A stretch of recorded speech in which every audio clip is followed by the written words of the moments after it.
Hai, saya Alex. Selamat berkenalan. Alex melangkah masuk ke sebuah kafe yang cantik di tengah bandar Kuala Lumpur.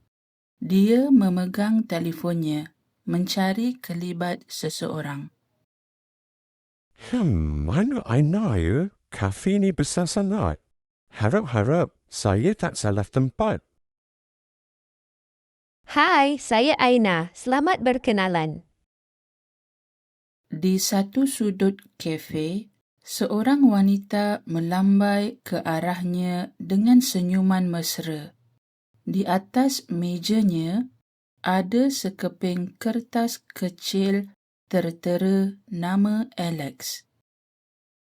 Hai, awak Alex ke? Sini-sini. Saya Aina. Selamat datang ke Malaysia. Alex berjalan ke arah meja itu. Dia rasa sedikit gementar, tetapi cuba untuk bertenang.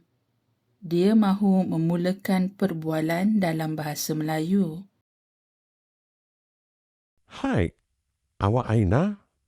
Apa khabar? Khabar baik. Jemput duduk. Alex menarik kerusi lalu duduk. Dia menarik nafas panjang sebelum menyambung kata-katanya. Baru je sampai tadi. Maaf ya, saya boleh cakap Melayu sikit je. Tak apa. Sikit-sikit pun okey. Baguslah awak berani nak cuba. Alex melihat menu di atas meja.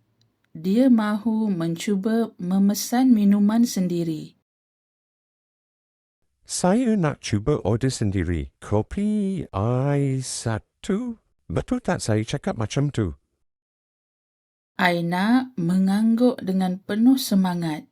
Dia memberi tip ringkas kepada Alex tentang cara memesan minuman. Betul. Tapi kalau nak lebih lokal, awak sebut kopi o ais satu. Awak nak yang manis ke atau kurang manis? Alex tersenyum kerana faham penjelasan Aina. Dia berasa lebih yakin sekarang. Oh, saya nak kurang manis. Kopi o ais kurang manis satu ya? Pandai pun. Bagus. Lepas minum kopi, kita boleh jalan-jalan. Mereka berdua bersiap-siap untuk memulakan pengembaraan di kota Kuala Lumpur. Relax je, Alex. Jangan risau pasal grammar sangat. Yang penting, orang faham. Terima kasih Aina. Okey, jom kita gerak. Jangan lupa like, share dan subscribe. Terima kasih banyak.